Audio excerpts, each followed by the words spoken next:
Je m'appelle Oli Forezait et, à 68 ans, j'ai appris que le mot non pouvait tenir dans un seul SMS. J'étais en train de charger la voiture pour aller au chalet quand mon téléphone a vibré. C'était mon fils, Daniel. Maman, tu organises Thanksgiving pour 30 personnes. On l'a déjà dit à tout le monde. Je l'ai lu 2 fois. J'ai regardé mon propre reflet figé dans la vitre de la cuisine. Puis j'ai tapé la phrase la plus calme de ma vie, alors tu auras besoin d'un traiteur. Je suis au chalet jusqu'à lundi. Son appel suivant est arrivé à 6 heures le lendemain matin. Mais cet appel n'était pas le pire. Le pire est survenu 2 jours plus tard, lorsque j'ai lu ce que ma propre famille avait écrit dans une discussion de groupe qu'ils avaient oublié que je pouvais voir. Les gens de notre comté connaissaient mon nom bien avant de connaître mon visage. Pendant 40 ans, j'ai travaillé dans l'alimentation et l'événementiel. Le genre de travail qui remplit les plus beaux jours des autres. J'ai commencé avec une seule cuisine louée et une camionnette empruntée. Le temps de ralentir mon activité, j'avais bâti something dont j'étais discrètement fier. Je ne vais pas vous ennuyer avec tous les détails pour l'instant. Ce qui importe, c'est qui je suis devenu à la maison. Je suis devenu effacé. Ma mère utilisait l'argent comme une laisse, un cadeau aujourd'hui, une culpabilisation demain, une faveur qu'elle récupérerait au cours des 10 années suivantes. Je m'étais été juré de ne jamais faire cela à mes propres enfants. Alors, j'ai fait tout le contraire. J'ai donné. Je suis resté silencieuse et je n'ai jamais rien demandé en retour. Le chalet était une idée de Walter. Mon mari l'avait construit lui-même, planche par planche, sur la rive nord du lac Blue Heron. Il est décédé il y a 4 ans. Le chalet sent encore sa présence, le cèdre, le vieux café, l'air du lac entrant par une fenêtre qui ne fermait jamais tout à fait. J'y vais pour n'être l'hôte de personne. Pas d'emploi du temps, pas de réception pour 30 invités, juste l'eau, le calme et le ponton qu'il avait poncé à la hande. J'avais 68 ans, j'étais en bonne santé, j'avais l'esprit très vif, et j'étais entièrement sous-estimé par les personnes qui partageaient mon nom de famille. Être calme ne signifie pas être faible. Le calme, c'est simplement de la patience. Je avais passé 6 ans à être patiente. J'allais bientôt découvrir ce que cette patience m'avait coûté, et que l'addition s'accumulait discrètement depuis tout ce temps. Permettez-moi de revenir 6 ans en arrière, car c'est important. Daniel a perdu son emploi au printemps. Brooke était enceinte de Lily, et Caleb avait à peine 6 ans. Ils avaient peur, et j'étais leur mère. J'ai donc fait ce que font les mères, j'ai ouvert la grande maison, celle où Walter et moi avions élevé Daniel. Et je leur ai dit d'y rester jusqu'à ce qu'ils se remettent sur pied. J'ai déménagé au chalet pour leur laisser de la place. Une famille qui s'agrandit a besoin d'espace. Une veuve a besoin de moins de choses que les gens ne le pensent. Voici la partie que personne ne m'a jamais demandé, je n'ai jamais modifié la moindre ligne sur l'acte de propriété. Pourquoi l'aurais-je fait? C'était toujours ma maison. Je payais toujours les taxes foncières chaque mois de décembre. Un peu plus de 11 000 $, payés en totalité, sans histoire. J'ai gardé l'assurance habitation à mon nom. Je les ai laissés vivre là sans loyer pendant 6 ans, sans jamais en faire un sujet. Dans ma tête, je me montrais généreuse. Je réalise aujourd'hui que je me rendais également invisible. Ils ont cessé de voir cela comme un prêt. Quelque part en chemin, dans leur esprit, la maison est simplement devenue la leur. L'allée est devenue leur allée. Le toit est devenu leur toit. Je ne les ai pas corrigés. Les corriger m'aurait donné l'impression d'utiliser la laisse de ma mère. J'ai donc laissé faire, année après année, au nom d'une bonne maternité qui ne demande rien. Ce silence était un cadeau que j'offrais librement. Il ne m'est jamais venu à l'esprit que quelqu'un essaierait de me faire les poches avec. Pourtant, ce mardi après-midi-là, quelqu'un avait déjà un plan bien précis pour faire exactement cela. Revenons à ce mardi. La discussion de groupe familial comptait 41 membres, des cousins, des alliés, Marlène, Daniel, Brooke, et quelques personnes que j'avais dû croiser à peine 2 fois. J'en faisais techniquement partie. Je ne prenais presque jamais la parole. Personne ne semblait remarquer mon silence. Le message est arrivé à 16h11. Daniel, sans aucune formule de politesse, maman, tu organises Thanksgiving pour 30 personnes. On l'a déjà dit à tout le monde. Brooke, 11 secondes plus tard, a envoyé un emoji de dinde et un cœur. Puis ma sœur Marlène, Oli adore faire ça. La meilleure hôtesse de 3 comtés. J'ai lu cela debout dans ma cuisine, les clés de voiture déjà à la main. On ne me demandait pas mon avis. On m'imposait une tâche. 30 personnes. Ma maison, mes 2 mains, supposément. Pas de maman, est-ce que tu pourrais? Pas de maman, est-ce que ça te convient? Juste une annonce, un emoji de dinde, et une sœur qui m'offrait comme s'il s'agissait d'une table pliante. J'ai pensé à Caleb et Lily, qui ont aujourd'hui 12 et 9 ans. Je ne voulais pas transformer leurs vacances en champ de bataille. Ils étaient les 2 seules personnes dans ce groupe pour lesquelles je traverserais un incendie. Et j'ai aussi pensé à 40 ans de tables bien remplies et de remerciements inexistants. J'ai tapé lentement, j'ai effacé, puis j'ai tapé de nouveau, alors tu auras besoin d'un traiteur. Je suis au chalet jusqu'à lundi. Envoyé. J'ai éteint l'écran. J'ai fini de charger la voiture. Le groupe est resté silencieux pendant 1 heure entière après cela. J'aurais dû m'en douter. Ce genre de silence particulier signifie toujours que les gens ont déplacé la conversation là où vous ne pouvez pas la voir. Le trajet jusqu'au lac prend 1 heure et 20 minutes. J'en connais chaque virage. J'ai mis ce temps à profit comme on le fait à 68 ans, je me suis souvenu. Je me suis souvenu de 40 fêtes de Thanksgiving. Celle où je cuisinais pour 18 personnes et faisais la vaisselle jusqu'à minuit pendant que les hommes regardaient le football dans la pièce voisine. Ce Noël où j'avais reçu tout le monde avec la grippe parce que renoncer me donnait l'impression de décevoir quelqu'un. Pâques, les anniversaires, les baptêmes. J'étais toujours celle qui était dans la cuisine. Je n'étais jamais celle que l'on servait. Pendant des décennies, j'ai appelé cela de l'amour.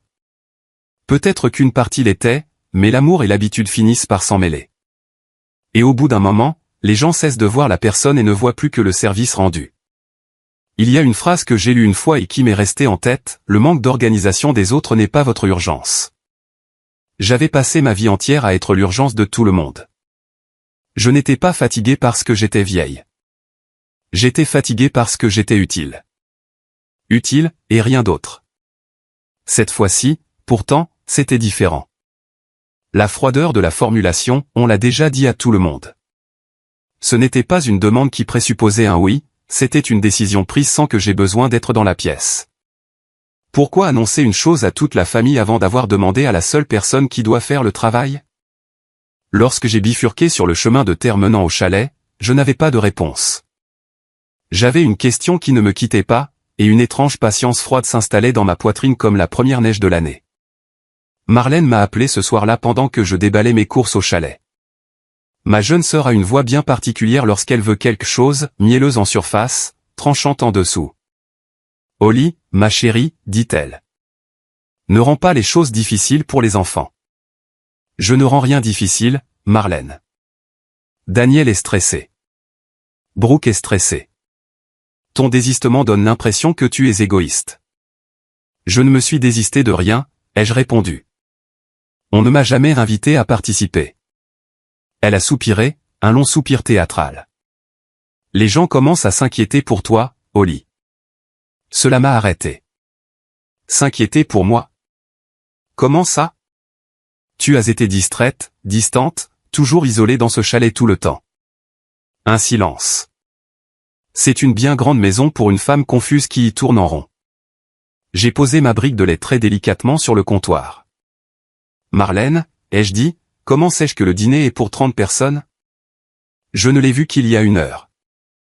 La ligne est restée silencieuse un instant de trop. Daniel me l'a dit, a-t-elle répondu trop vite? Évidemment, nous nous parlons. Bien sûr que vous vous parlez. Nous nous sommes dit au revoir. Je suis resté longtemps debout dans la cuisine sombre du chalet, le réfrigérateur bourdonnant, le lac noir à travers la vitre. Distraite, confuse. Une bien grande maison pour une seule femme. Elle avait utilisé ces mots comme si elle les avait répétés dans sa voiture, comme s'il s'agissait des répliques d'une pièce déjà écrite où mon nom figurait dans la distribution. Je n'en connaissais pas encore les contours, mais j'en reconnaissais l'odeur. Quelque part, un projet avait un scénario, et ma propre sœur avait déjà appris son rôle par cœur.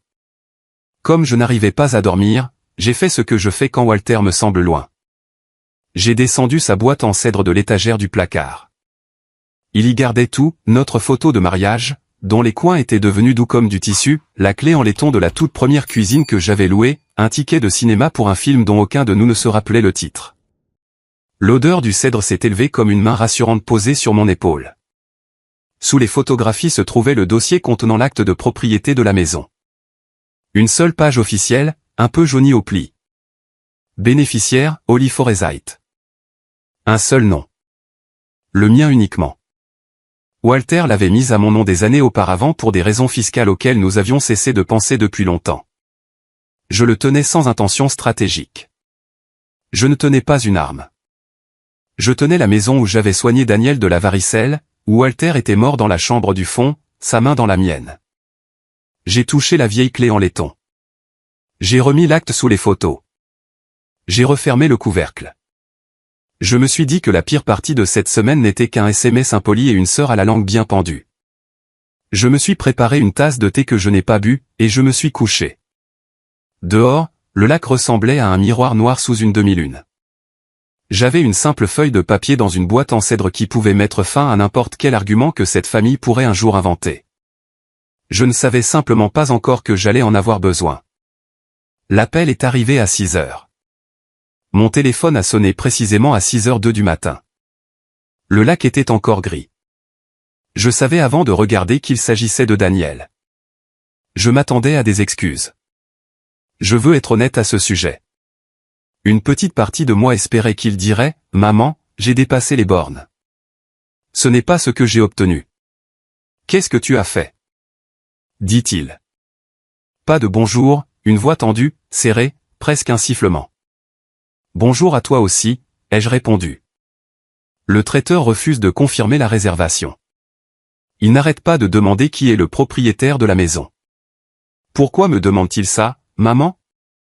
Je me suis redressé lentement et j'ai ramené la couette sur mes épaules. Je n'ai rien fait, Daniel. Alors pourquoi refuse-t-il de prendre mon acompte ? J'ignore leurs procédures administratives, ai-je dit, ce qui était presque vrai. Peut-être sont-ils prudents quant à la propriété sur laquelle ils travaillent. C'est ma maison, a-t-il lâché. C'était enfin dit à haute voix, comme un fait qu'il n'avait jamais pris la peine de vérifier. Ah bon ? Ai-je dit doucement. Juste 2 mots en guise d'hameçon. Un silence, puis sa voix s'est faite plus rapide, plus forte. Tu vois ce que je veux dire. Appelle-les, tout simplement. Dis-leur que c'est bon. Règle ça. Je suis au chalet jusqu'à lundi, Daniel.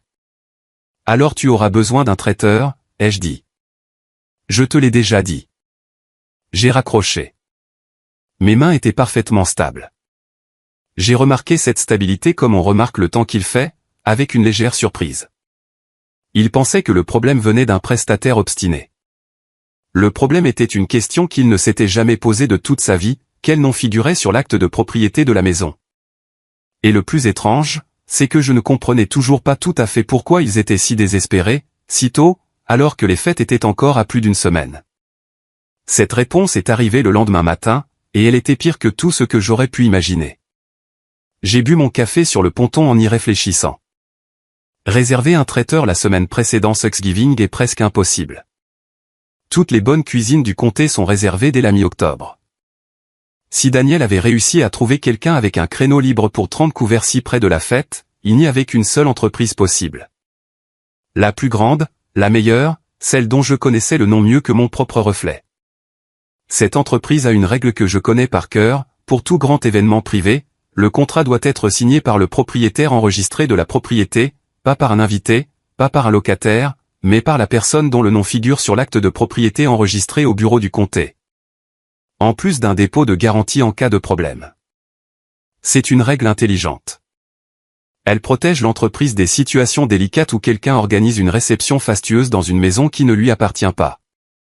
Daniel s'était heurté de plein fouet à cette règle. Il leur avait donné l'adresse, il l'avait vérifiée dans les registres du comté, et l'adresse était revenue associée à un nom qui n'était pas le sien. Il ne savait pas la moitié des raisons pour lesquelles les documents de cette entreprise étaient si précis. Il ignorait que la grand-mère fatiguée et confuse qu'il continuait d'appeler avait passé 30 ans dans ce secteur d'activité et en connaissait parfaitement les règles. Mais j'anticipe sur l'histoire. Restez avec moi, car le téléphone s'apprêtait à sonner une deuxième fois, et cette fois, ce serait quelqu'un de mon côté. Le deuxième appel est arrivé à 8h40, un numéro que je connaissais par cœur. Oli, c'est Ranata. Je suis désolé de te déranger pendant une semaine de vacances. Ranata Cole dirige l'entreprise à présent. Elle a débuté sous mes ordres il y a des années, une cuisinière aux mains habiles et dotée d'un tempérament tenace qui me plaisait beaucoup. Nous sommes restés proches depuis. Tu ne me déranges jamais, ai-je dit. Qu'est-ce qui ne va pas? Probablement rien. Un homme a appelé hier, Daniel Forsythe. Il a réservé un buffet de Thanksgiving pour 30 couverts. Une pause prudente. À ton adresse, Oli. Chez toi. J'ai fermé les yeux et j'ai encaissé l'information. Il s'était présenté comme le propriétaire. Elle a poursuivi, il s'est agacé quand nous avons demandé la signature du propriétaire. Alors, j'ai suspendu la réservation. Je voulais d'abord vérifier avec toi. C'était la preuve de qui était Ranata. Elle aurait pu simplement prendre l'argent. Au lieu de cela, elle a protégé mon nom alors que je n'étais même pas dans la pièce pour savoir qu'il avait besoin d'être protégé. Merci de m'avoir appelé, ai-je dit. Est-ce que tu vas bien? Demanda-t-elle. Il a laissé entendre que tu perdais un peu le fil des choses. Je n'ai rien perdu du tout, ai-je répondu. Pour la première fois depuis des années, je vois tout très clairement. Elle est restée silencieuse un instant. Puis, je n'allais pas laisser un inconnu organiser une fête en utilisant ton nom sans te demander d'abord. C'est toi qui me l'as appris. J'ai failli pleurer en entendant cela. Non pas de tristesse, mais de me sentir enfin reconnu par quelqu'un. Garde la réservation, ai-je dit. Ne confirme rien. Je t'appelle lundi. J'ai raccroché alors qu'un plan commençait à se dessiner. Je n'en avais pas encore tous les éléments. La pire pièce du puzzle, je ne l'avais pas encore lue. Brooke m'a envoyé un message directement cet après-midi-là. Elle ne le faisait presque jamais. Salut, maman. J'espère que le lac est paisible. À ton retour, est-ce qu'on peut s'asseoir pour discuter? Juste nous deux. Je pense qu'il est temps de parler de la maison pour l'avenir des enfants. J'ai lu ce message 3 fois. La maison, pas ta maison, pas le dîner. La maison, comme un sujet qui m'attendait dans un dossier. Puis un second message est arrivé 8 secondes plus tard. Un lien, sans texte. J'ai cliqué dessus. Cela ouvrait une page internet soignée, résidence Cedar Grove. Une résidence assistée chaleureuse pour la saison de la vie que vous avez méritée, montrant des retraités souriants aux cheveux gris jouant aux cartes autour d'une table ensoleillée. Un troisième SMS est arrivé, oups, je me suis trompé de destinataire. Désolé. J'ai posé le téléphone face contre terre sur la rambarde du ponton et j'ai regardé un héron s'envoler au-dessus de l'eau. Se tromper de destinataire. Bien sûr. Tout comme Marlène connaissait le nombre d'invités, tout comme la famille entière avait soudainement remarqué que je déclinais. Les éléments n'étaient pas encore reliés dans mon esprit, mais ils avaient tous la même signification. Permettez-moi de m'arrêter un instant. Si vous avez déjà reçu un message de ce genre, doux en apparence mais recelant un piège à l'intérieur, vous connaissez exactement la sensation que l'on ressent à l'estomac. Si c'est le cas, écrivez « Je connais cette sensation » dans les commentaires. Cela me montre à qui je m'adresse réellement. Maintenant, laissez-moi vous montrer ce qui est arrivé sur mon téléphone le lendemain matin, car c'est à cet instant que toute cette histoire bascule. Le message est arrivé à 9h17 le lendemain matin, dans la grande discussion de groupe familial, celle qui réunissait les 41 personnes. Brooke l'avait posté. Je pense que ses doigts sont allés plus vite que son cerveau, ok tout le monde. Maman a prévu de venir jeudi. Après le toast, avant le vin, Marlène commence, doucement, avec un air inquiet. Ensuite, je sors la brochure de Cedar Grove. Restez bienveillant, restez triste. De toute façon, elle commence à être confuse, donc ce ne sera pas difficile à faire passer. Nous ne faisons que protéger la maison familiale. Daniel a préparé les papiers de transfert pour qu'elle les signe. Ne la laissez pas se retrouver acculée à dire non devant tout le monde. Elle ne voudra pas faire de scène. Je l'ai lu une fois. Puis je l'ai lu à nouveau plus lentement, de la façon dont on relit un diagnostic médical. 41 personnes. Elles venaient toutes de le voir. Pendant environ 90 secondes, le message est resté visible aux yeux de toute la famille. Puis Brooke a écrit « Attendez, je me suis trompé de groupe. Ignorez ça. Je supprime. » Le message a disparu des écrans de tout le monde, mais pas du mien. J'avais déjà appuyé sur les boutons pour effectuer une capture d'écran. 2 fois, pour être sûr. Enregistré. Je suis resté immobile à la table de la cuisine. Le lac reflétait sa lumière sur le plafond. La vieille boîte de café de Walter se trouvait exactement à sa place habituelle. Ils n'essayaient plus de m'emprunter ma maison. Ils essayaient de me la prendre. Et pour la prendre proprement, ils devaient d'abord me dépouiller de mon nom, de mon esprit, de ma considération et de ma propre famille. Le plan consistait à me mettre face à 30 témoins et à me déclarer confuse. À me glisser des papiers sous la main pendant que tout le monde regardait, de sorte qu'un refus de ma part ressemble à la crise de colère d'une vieille femme sénile qui ne sait pas ce qui est bon pour elle. De toute façon, elle commence à être confuse, donc ce ne sera pas difficile à faire passer. C'était le pire. Pas le message impoli, pas la brochure. C'était la cruauté administrative ordinaire de me programmer pour une mise à l'écart, planifiée comme une simple corvée ménagère. Entre le toast et le vin.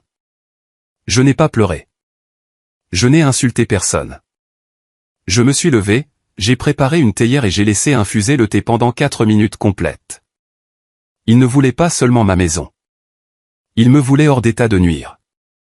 Et maintenant, j'avais leurs propres intentions écrites, enregistrées dans 2 photographies, le scénario qu'ils avaient écrit pour moi.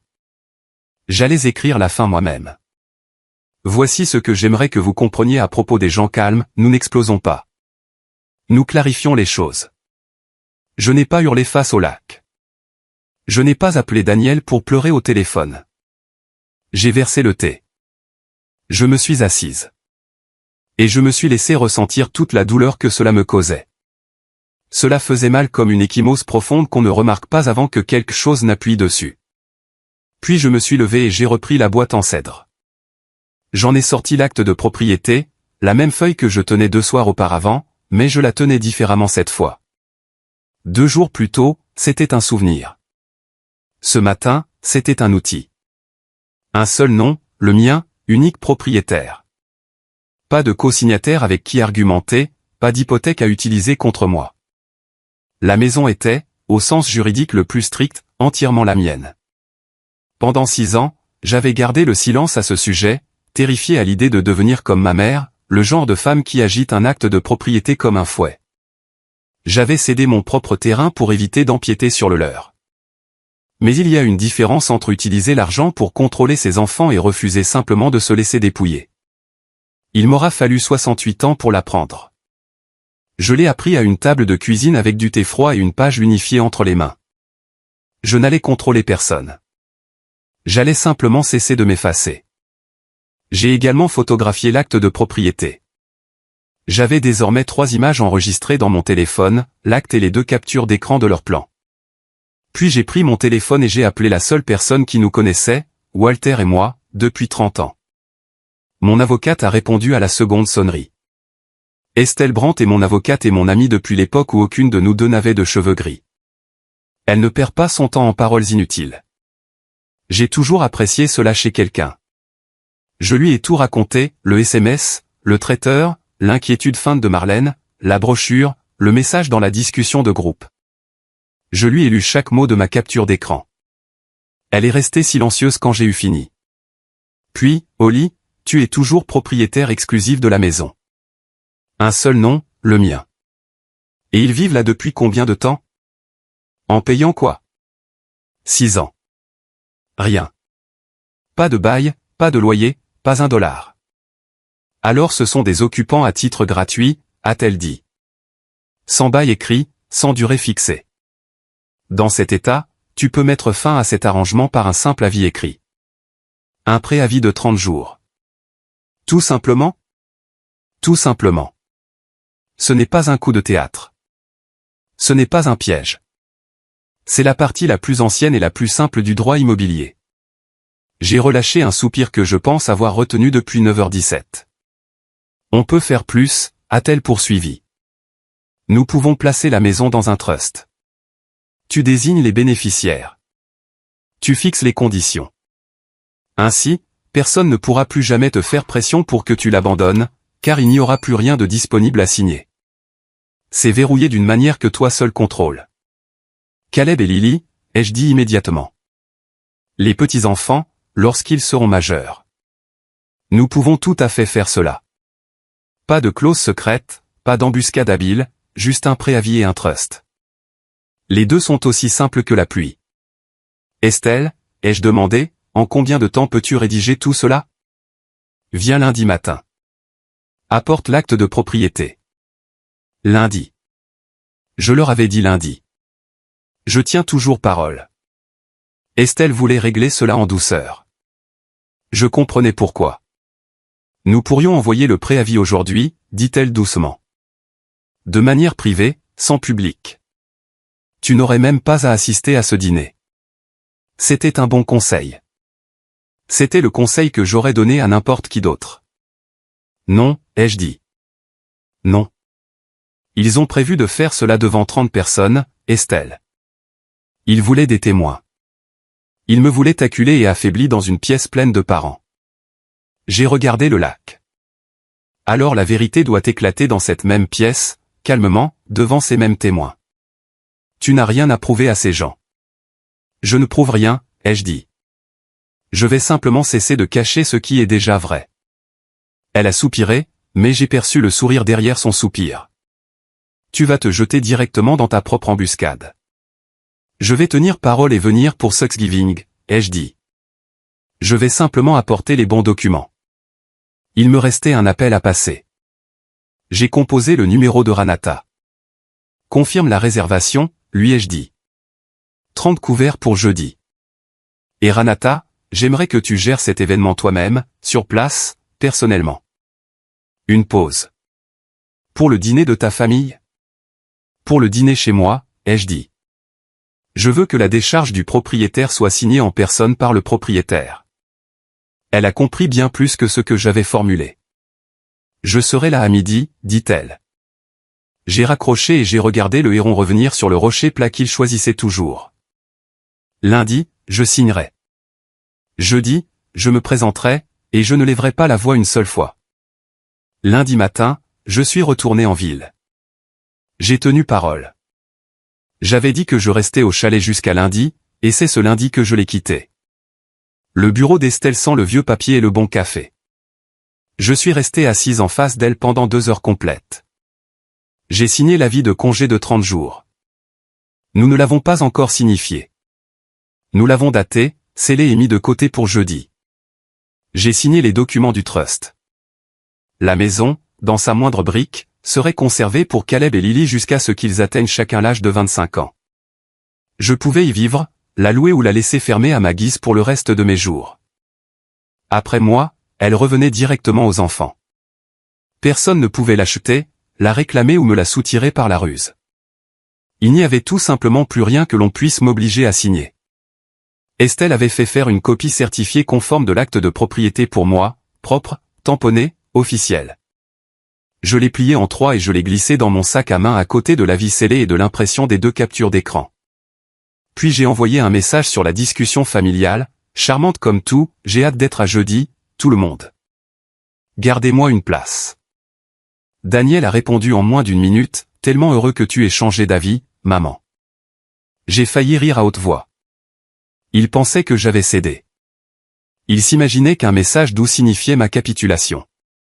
Ils devaient probablement se féliciter mutuellement à cet instant précis sur un autre groupe que je ne pouvais pas voir.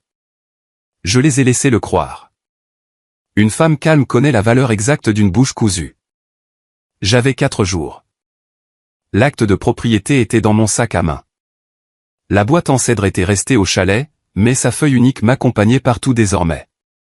Je vous avais promis de vous révéler qui je suis réellement. C'est le moment. Il y a 40 ans, j'étais la fille d'une jeune veuve avec $80 dans une boîte de recettes. Je louais la cuisine d'un restaurant fermé à l'heure et je cuisinais pour les mariages des autres. Je récurais mes propres casseroles. Je conduisais ma propre camionnette. J'ai pratiqué des tarifs trop bas pendant des années parce que je n'arrivais pas à croire que mon travail valait davantage. Il valait davantage. J'ai bâti une entreprise de traiteur et d'événementiel à partir de cette unique cuisine louée. Je l'ai nommée d'après le cardinal qui nichait devant la première fenêtre, Cardinal Table. Après 30 ans de journée de 18 heures, elle est devenue l'entreprise de référence dans notre comté. Celle que l'on réservait si l'on voulait que les choses soient parfaites.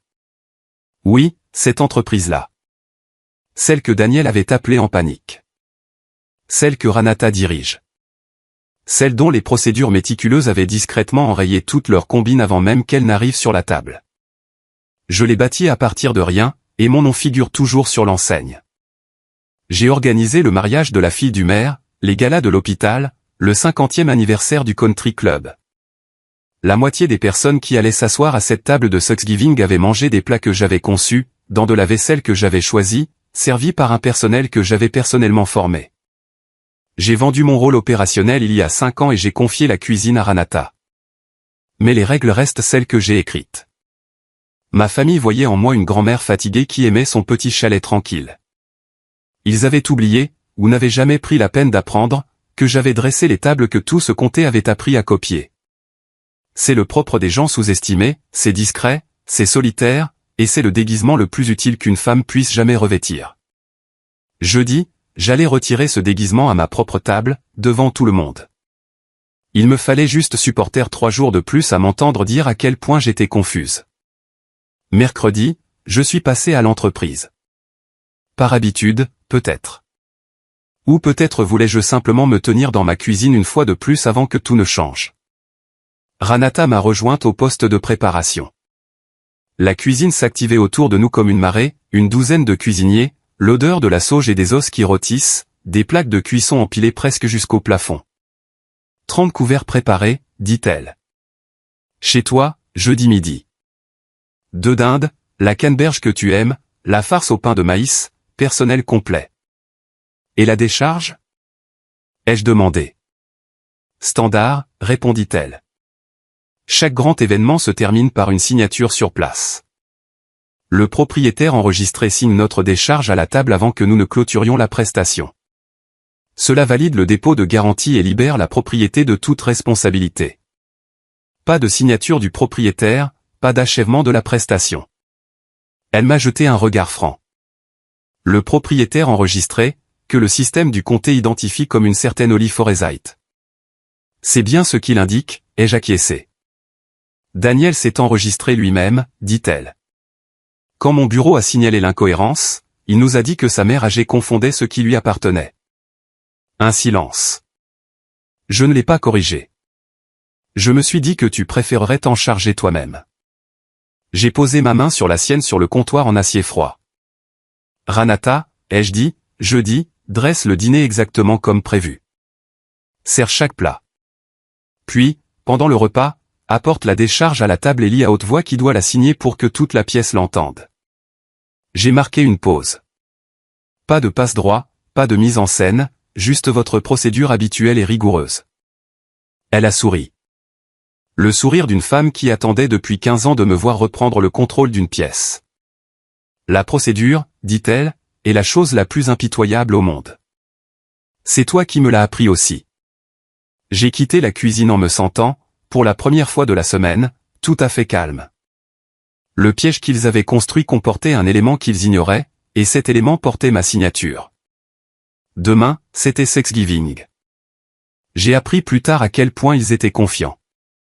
Caleb me l'a raconté bien plus tard, de la manière dont les enfants vous confient les choses. Dès le mercredi soir, Daniel et Brooke pensaient avoir déjà gagné. Maman avait accepté. Maman apportait sa tarte et son doux sourire. Maman s'assiérait exactement là où on lui dirait de s'asseoir et signerait exactement ce qu'on lui présenterait. Ils avaient un scénario, ils avaient une caméra, ils avaient une petite pièce de théâtre triste, bienveillante et bien rodée jusqu'au dernier soupir larmoyant. Et j'avais le rôle de la vieille femme confuse qui signe. Ils étaient si confiants dans leur mise en scène qu'ils n'avaient jamais vérifié l'élément sur lequel tout reposait, le nom du propriétaire de la maison qu'ils s'apprêtaient à se partager. Avant d'en arriver au dénouement que vous attendez, une question, quand votre famille décide de votre vie sans vous consulter, est-ce que vous vous battez bruyamment ou est-ce que vous agissez en silence pour vous préparer? Il n'y a pas de mauvaise réponse. Dites-moi qui vous êtes dans les commentaires. Puis restez avec moi, car ce jeudi est le moment où tout leur plan s'est heurté à la réalité qu'ils n'avaient jamais vérifiée. Ils pensaient que ce jeudi serait leur embuscade. Ils n'avaient aucune idée que c'était la mienne, et je n'apportais pas d'armes. J'apportais un fait. Jeudi matin, je suis arrivé à la maison tôt, avant la foule. Je me disais que c'était pour aider. La vérité est que je voulais rester un moment seul dans mes propres pièces. La salle à manger était déjà dressée, le linge de table de Cardinal Table, ma vaisselle ancienne, les bougies dans les chandeliers en laiton. C'est curieux, ces objets qui survivent à un mariage, à un veuvage, et finissent encore sur la table. J'étais dans le couloir quand j'ai entendu Brooke dans le bureau. Elle ignorait ma présence.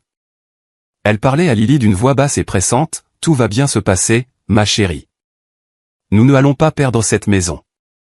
Je te le promets. » Lily a dit quelque chose que je n'ai pas bien saisi.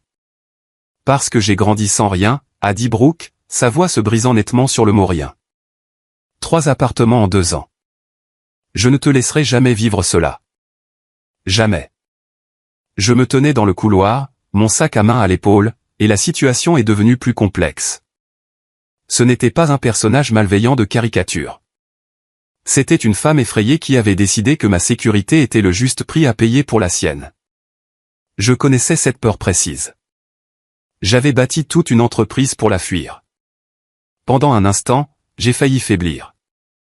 J'ai failli me dire, peut-être y a-t-il une manière plus douce de faire cela. Puis je me suis souvenu des mots, de toute façon, elle commence à être confuse, donc ce ne sera pas difficile à faire passer. Elle avait décidé de protéger ses enfants en m'effaçant, en racontant à 30 personnes que j'avais perdu la tête.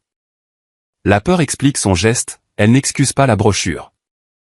J'ai ajusté mon col et je me suis dirigé vers la cuisine alors que les premiers invités arrivaient. À midi, la maison était pleine. 30 personnes exactement comme promis. Des cousins que je vois une fois par an, 2 des anciens compagnons de golf de Walter, Marlène en perles qui tenait salon près de la fenêtre. Le personnel de Cardinal Table s'activait en tablier noir, discret, précis, invisible, de la manière dont un bon service doit l'être. Ranata se tenait près de la porte de la cuisine avec son porte-documents, observant la pièce comme je lui avais appris à le faire. Elle a croisé mon regard une seule fois. Nous n'avons pas fait de signe de tête. Nous n'en avions pas besoin. J'ai fait le tour des invités comme une bonne grand-mère. J'ai admiré le centre de table que j'avais payé. J'ai laissé Marlène m'embrasser la joue et me dire à quel point j'avais l'air reposé, ce qui est le genre de phrase que les gens prononcent lorsqu'ils pensent toute autre chose.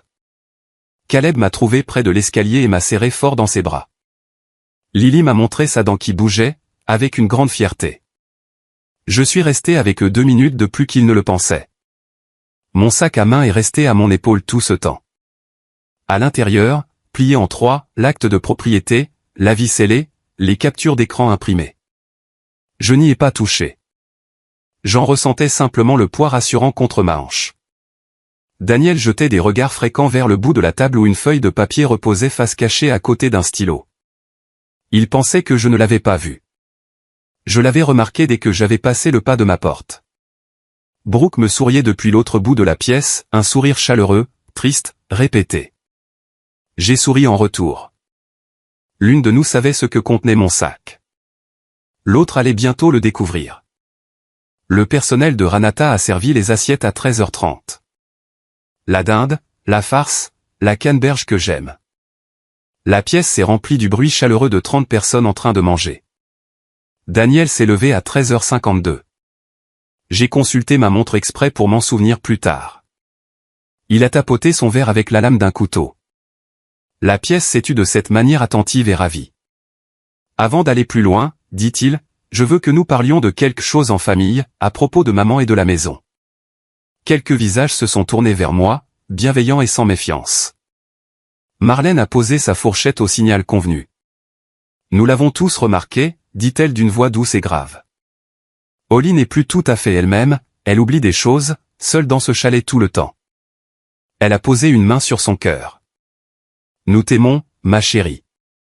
Nous sommes simplement si inquiets pour toi. Brooke s'est levée ensuite, s'essuyant délicatement les yeux.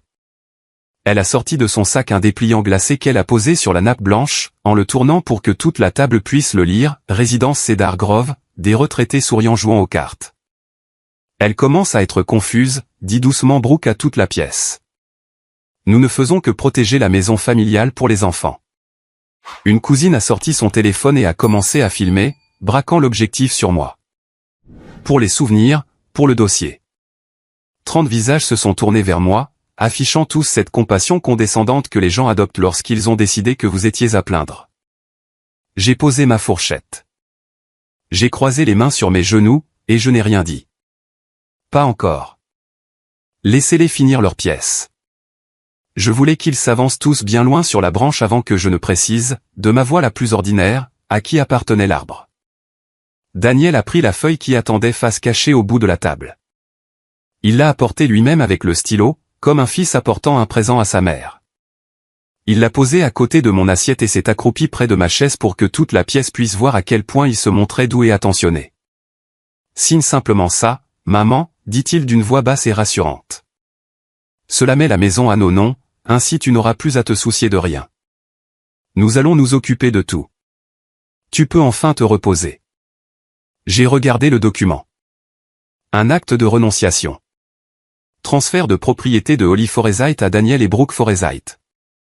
Mon nom était dactylographié proprement sur la ligne, attendant ma signature pour devenir effectif.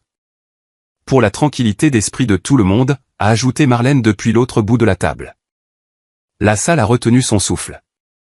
30 personnes, une caméra, un fils attentionné accroupi près de ma chaise, une brochure sur la nappe, chaque élément de la mise en scène était parfaitement en place.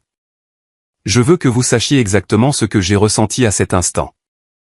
Pas de panique, pas de sentiment d'infériorité. J'ai ressenti ce que l'on éprouve lorsqu'une longue douleur sourde trouve enfin sa cause, et que l'on comprend enfin précisément où elle logeait depuis tout ce temps. J'ai pris le stylo. J'ai entendu Brooke expirer. J'ai vu les épaules de Daniel se détendre de soulagement. Puis j'ai reposé le stylo, débouché, à côté de la feuille. Avant que je ne signe quoi que ce soit, ai-je dit de ma voix la plus calme, je crois que le traiteur a besoin d'une signature d'abord. N'est-ce pas, Ranata? Et Ranata s'est avancée. Ranata a traversé la salle à manger avec son porte-document. Très professionnel, exactement comme je le lui avais demandé. Veuillez m'excuser pour cette interruption, dit-elle à la table d'un ton courtois.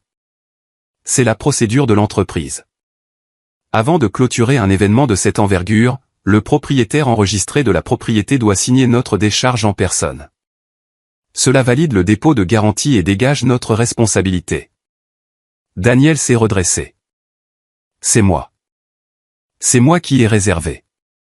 C'est bien vous qui avez appelé, acquiesça poliment Ranata. Elle a tourné une page de son dossier. Mais la réservation a signalé une incohérence de nom avec le registre de propriété du comté. J'ai donc besoin du véritable propriétaire. Elle a lu directement le formulaire, d'une voix claire qui portait jusqu'au fond de la pièce. Propriétaire enregistré pour cette adresse, Mademoiselle Holly Forsythe. Propriétaire unique. Le mot unique est resté suspendu dans l'air comme un son de cloche. Quelques fourchettes se sont arrêtées. Le sourire de Marlène s'est figé. La cousine a baissé son téléphone d'un pouce, puis a oublié de le relever. C'est une erreur, a dit Daniel beaucoup trop fort. Les registres sont anciens. C'est pratiquement neutre. J'ai ouvert mon sac à main. J'en ai sorti la copie certifiée conforme de l'acte de propriété et je l'ai posée sur la nappe blanche, juste à côté de l'acte de renonciation qu'ils avaient apporté, à côté de la brochure, à côté du stylo. Une page nette, le tampon du comté, un seul nom sur la ligne du propriétaire.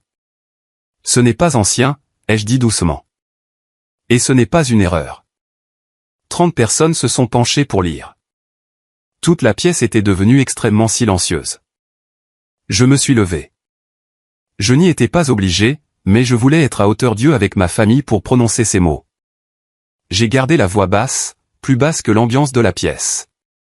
Les gens devaient se pencher pour m'entendre, et c'est ce qu'ils ont fait. Tu as dit à tout le monde que j'organisais Thanksgiving, ai-je dit à Daniel. Tu l'as déjà dit à tout le monde. Tu as juste oublié de le dire à la seule personne dont tout cela dépendait. Il a commencé à parler. J'ai continué avec la plus grande douceur, tu as invité 30 personnes dans ma maison. J'ai laissé un instant de silence. Tu as juste oublié d'inviter celle à qui elle appartient. Le visage de Daniel est devenu rouge, puis blanc. Après tout ce que nous avons fait pour toi. S'est-il emporté, bien trop forte à présent. Nous avons pris soin de cet endroit. Nous avons mérité. Vous avez vécu ici sans loyer pendant 6 ans, ai-je dit. J'ai payé les taxes. J'ai payé l'assurance. Je ne vous ai jamais demandé un seul dollar. Brooke pleurait à présent, de ses larmes théâtrales. Comment peux-tu nous faire ça pour Thanksgiving, devant tout le monde? Je l'ai regardé, et je n'ai ressenti aucune colère. Cela m'a surprise plus que tout. J'ai lu le plan, Brooke, ai-je dit. Celui que tu as posté dans la discussion familiale par erreur. Après le toast, avant le vin, de toute façon elle commence à être confuse, donc ce ne sera pas difficile à faire passer. Je me suis tourné vers la table. J'en ai une copie. Je ne vous lirai pas le reste. Vous avez tous entendu une bonne partie de la mise en scène en direct. Silence. J'ai 68 ans et j'ai l'esprit plus vif que toute cette table assemblée, ai-je dit. Quelques personnes ont ri, d'un rire nerveux. Je ne suis pas la personne confuse dans cette pièce. Personne n'éclate de colère de la même façon que quelqu'un qui était absolument certain de l'emporter. Daniel tremblait. J'étais parfaitement calme. C'est à cet instant précis, je pense, que la pièce a enfin compris. La cousine au téléphone l'a glissé dans sa poche. Personne ne voulait plus d'image de la vieille femme confuse. Les amis de golf de Walter fixaient Daniel. Une des amies de l'église de Brooke, invitée bien sûr pour témoigner de mon déclin, a doucement reculé sa chaise. Marlène a tenté de se justifier. Oh, je n'ai jamais dit. J'ai seulement répété ce que Daniel m'avait dit. Tu as dit que je tournais en rond dans une trop grande maison, Marlène, ai-je dit. Au téléphone mardi soir. Tu avais répété ton texte. Elle a fermé la bouche. J'ai fait un signe de tête vers l'entrée. Estelle s'y tenait depuis 13 heures, vêtue d'un manteau gris, un pli à la main. Je lui avais demandé de venir en tant qu'invitée. Elle était venue en tant qu'avocate. Elle s'est dirigée vers Daniel et lui a tendu l'enveloppe. C'est un avis de congé de 30 jours, dit Estelle d'une voix posée et claire. Un préavis légal écrit. Brooke et vous avez 30 jours pour libérer les lieux. Tout est en règle. Daniel l'a pris parce que sa main s'est ouverte avant que son cerveau ne réagisse. Il y a également la question de la compte du traiteur, a ajouté Ranata presque gentiment. 4500 $. Vous avez signé personnellement pour la responsabilité des frais, Monsieur Forsythe, lorsque vous avez réservé sous votre propre nom. C'est pour vous. 30 jours, 4500 $. Des chiffres que l'on peut tenir en main.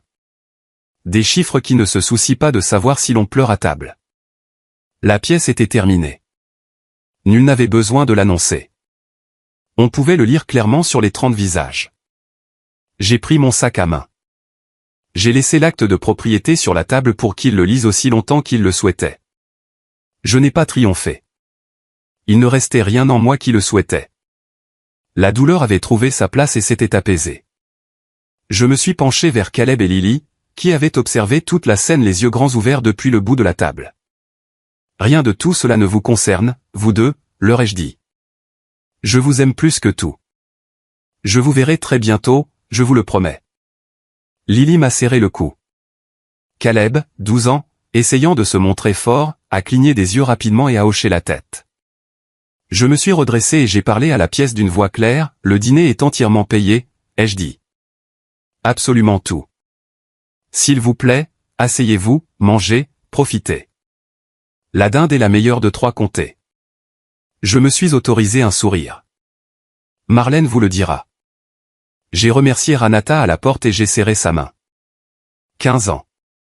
Et elle m'avait rendu ma propre maison sans jamais élever la voix. Puis je me suis tourné vers les personnes encore figées à ma table et j'ai dit la dernière chose que j'étais venu dire, je suis au chalet jusqu'à lundi. J'ai mis mon manteau. J'ai franchi ma propre porte d'entrée pour sortir dans l'après-midi froid et lumineux, je suis monté dans ma voiture et j'ai pris la route du nord vers le lac. Derrière moi, 30 personnes étaient assises à une table que j'avais payée, dans une maison qui m'appartenait, dans un silence que j'avais enfin choisi pour moi-même. J'ai baissé la vitre sur l'autoroute. L'air sentait la première vraie neige de l'année. Ils ont déménagé en 26 jours. 4 jours d'avance, j'ai appris, pour éviter la procédure d'expulsion formelle qu'Estelle tenait prête. Ils ont loué un 3 pièces à l'autre bout de la ville. Daniel a payé les $4 500 lui-même en 3 versements, car la réservation portait son nom, et aucun document n'avait jamais porté le mien. Marlène m'a appelé 2 fois en décembre. La première fois pour s'excuser. La deuxième fois, voyant que cela ne menait à rien, pour m'interroger sur sa part de la maison, comme s'il y en avait jamais eu une. Je lui ai dit qu'il n'y avait pas de part, qu'il n'y avait pas de vente, et qu'il n'y aurait plus d'appel. Je n'ai plus eu de ces nouvelles depuis. Je constate que je dors très bien.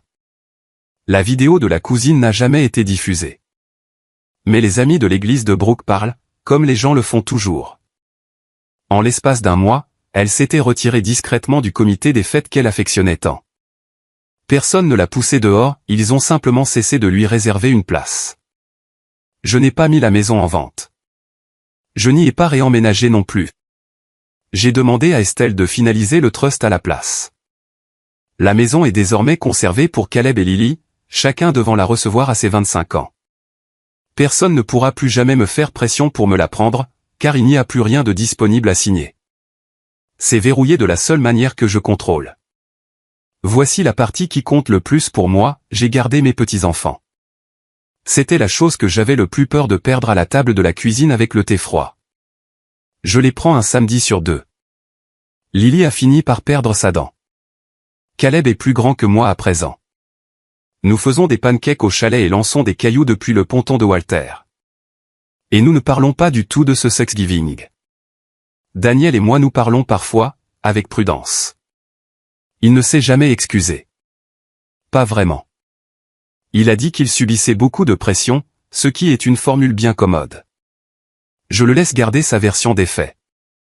Je n'ai pas besoin de ses aveux. J'avais besoin qu'il comprenne où se situait la limite.